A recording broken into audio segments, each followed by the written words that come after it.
Je me baladais à l'atelier l'autre jour à la recherche d'une configuration intéressante. On a un vendeur chez nous qui m'a dit « Mais Kang, là j'ai une config qui est vraiment incroyable et c'est la première fois que tu vas monter un boîtier comme celui-là. » Regardez l'entrée du boîtier. Je ne sais pas si vous l'avez vu, mais avec des roulettes, ici. On n'a jamais vu ça. Le boîtier en lui-même, il coûte 289 €. Déjà, la taille de ces ventilateurs à l'intérieur, c'est énorme. Ici, on a un truc qui est très intéressant qu'on n'a jamais vu sur les boîtiers, Smart Filter. Et à ce niveau-là, on a un bouton et ici, on a une espèce de LED. Je ne sais pas comment ça sera quand le PC sera allumé. Peut-être que ça, ce sera allumé en vert et puis Smart Filter. Peut-être que quand ça deviendra sale, il a une espèce de sonde, de détecteur de poussière.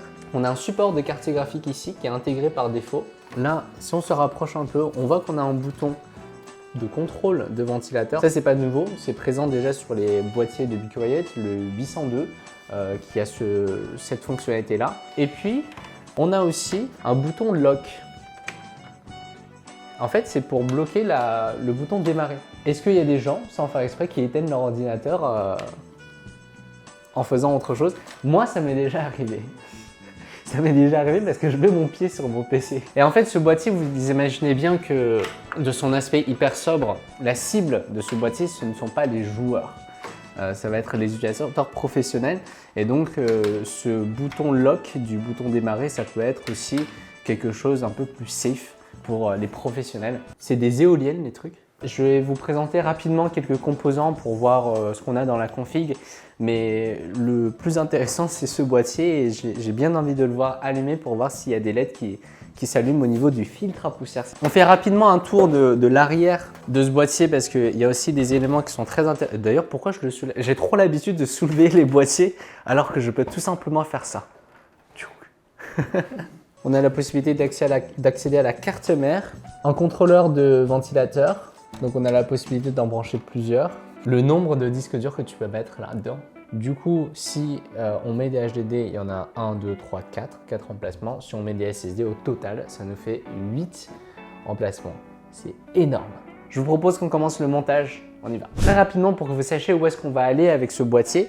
Dans les composants, on a un i9 de 13e génération, 4080 Super, 64 Go de RAM Dominator. Et ce qui va être vraiment intéressant, ce petit truc, le Thermal Frame, qui va pouvoir nous aider à gagner un peu de température sur ce processeur. Bien sûr, on va l'optimiser, ce processeur, pour qu'il ne surchauffe pas par défaut.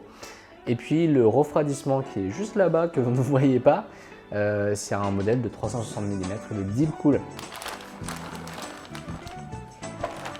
L'objectif du Thermal Frame, en fait, c'est de nous permettre de gagner quelques degrés de température sur le processeur. Pourquoi ça nous permet de gagner de la température? C'est parce que lorsqu'on va installer un refroidisseur dessus, la pression qui va s'appliquer sur les 4 bords du processeur va en fait le tordre très légèrement. Il y aura une petite flexion et du coup, le refroidisseur ne sera pas en contact à 100% du processeur. Le Thermal Frame va venir corriger cette flexion pour qu'on ait quelque chose d'uniforme sur les 4 coins. Bon, on a eu un petit souci avec la carte SD de l'appareil photo, donc le temps qu'on faisait le transfert, je me suis occupé d'installer le water cooling sur la carte mère et le water cooling qu'on va mettre dans le boîtier. Et puis, entre temps, comme on ne pouvait pas filmer, je me suis avancé sur la lime. Et là, on lui a ajouté des câbles SATA, donc les 2 câbles SATA qui étaient fournis, parce qu'avec un boîtier comme ça, on est sûr et certain qu'il va rajouter des SSD et du HDD, donc autant qu'on le fasse maintenant, comme ça il n'a pas besoin de tout démonter pour le mettre.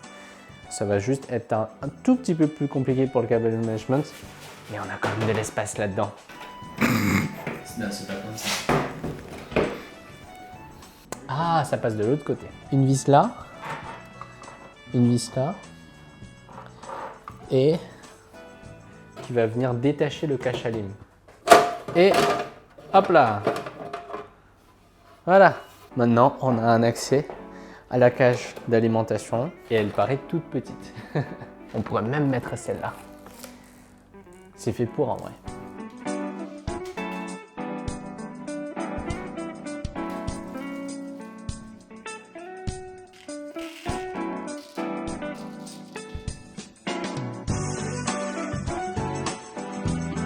Un concept très sympa, très très attentionné mais qui ne sert pas à grand chose. Regardez, approchez-vous. En fait, par défaut, vous avez cette espèce de petit loquet.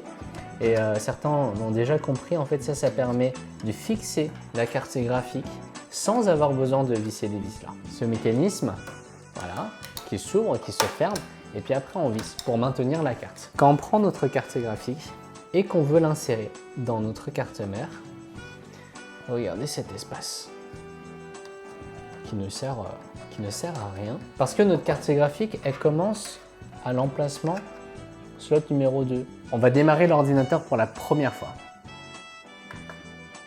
Déjà le ventilateur ici, je ne sais pas si vous voyez mes cheveux bouger là. On le voit un peu? Ça souffle super fort. Voilà. Ça souffle vraiment très fort. Et normalement, les ventilateurs de cette taille-là, ils sont censés fonctionner un petit peu plus lentement. Je crois que c'est la première fois que je vois des ventilateurs de cette taille souffler aussi fort et qu'on le ressente vraiment physiquement. On a l'impression d'avoir son petit ventilateur en été trop puissant, trop fort. Ok, au moins là, sur ce point-là, c'est vraiment bien travaillé. Voilà, on va terminer sur ça. On va vous mettre une scène 360 pour voir l'ordinateur dans tous ses angles. Et puis, dites-nous ce que vous avez pensé de ce boîtier, s'il vous plaît. C'est peut-être que quelqu'un va l'acheter ou peut-être quelqu'un l'a déjà acheté. Et puis, on se retrouve pour un prochain montage pour découvrir plein de petites belles choses sur les ordinateurs.